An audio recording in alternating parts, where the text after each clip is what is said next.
East Timor, a small half-island nation that most people couldn't even find on a map. Yet its history, absolutely wild. Once ruled by Portugal, invaded by Indonesia, ignored by the world, and then, against all odds, it fought its way to independence. But how did a tiny patch of land off the coast of Australia end up speaking Portuguese in the first place?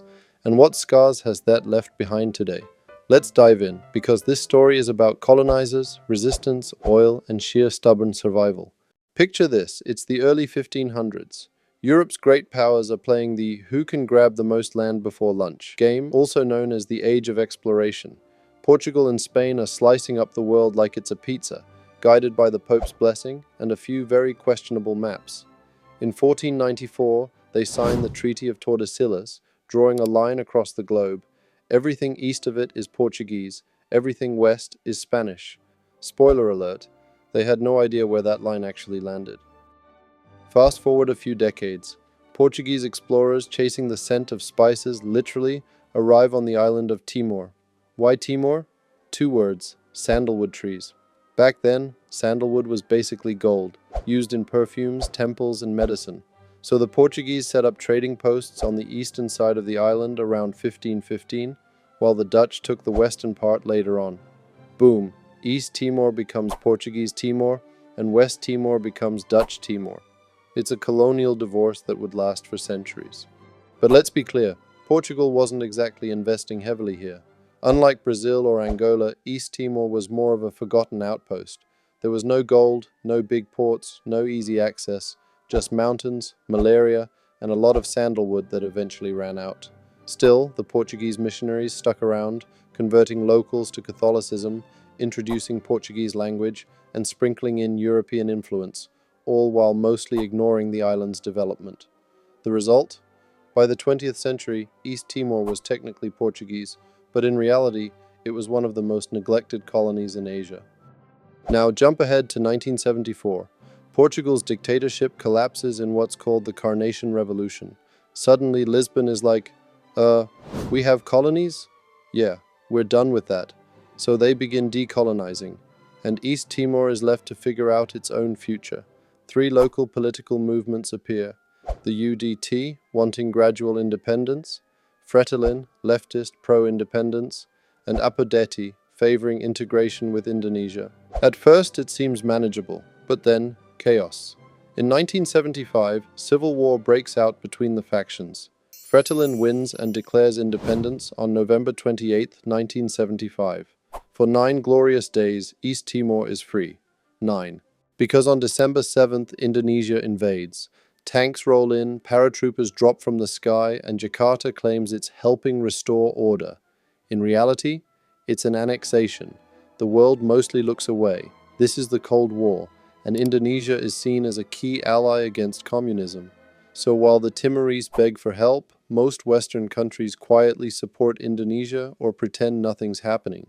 What followed was a 24-year occupation that would kill over a quarter of the population through famine, war, and violence. It was brutal. Villages bombed, people disappeared, journalists silenced. Yet the resistance never died. Led by figures like Zanana Gusmao and Jose Ramos Horta, Timorese rebels hid in the mountains, running a guerrilla campaign that refused to surrender. Then came 1991, the Santa Cruz Massacre. Indonesian troops opened fire on peaceful demonstrators in Dili. The footage leaked to the world, and for the first time people noticed. International pressure grew. Finally, in 1999, after Indonesia's dictator Suharto fell, a UN-backed referendum was held. The result? 78% voted for independence. Indonesia wasn't happy. Militias loyal to them burned the country to the ground. Literally. But the UN intervened, peacekeepers arrived, and on May 20th, 2002, Timor-Leste was born as the world's newest nation. It had taken almost 500 years since the first Portuguese ship landed. So, independence achieved. But what happens when your country has been colonized for centuries and occupied for decades? The Portuguese left behind more than just architecture and surnames. They left a language, a religion, and a system of governance that didn't exactly match local traditions. Even today, Portuguese and Tetum are the official languages. despite the fact that most young Timorese find Portuguese incredibly hard to use in daily life. Many actually prefer Indonesian or English. So yeah, a bit of a linguistic identity crisis. Culturally, Catholicism remains one of the strongest unifying forces.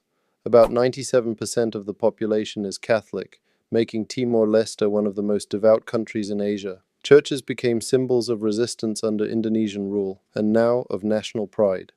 So how's Timor-Leste doing today? Well, it's complicated. On one hand, massive progress. There's peace, democracy, and national elections that are surprisingly stable for such a young nation. People are proud of their independence, fiercely proud.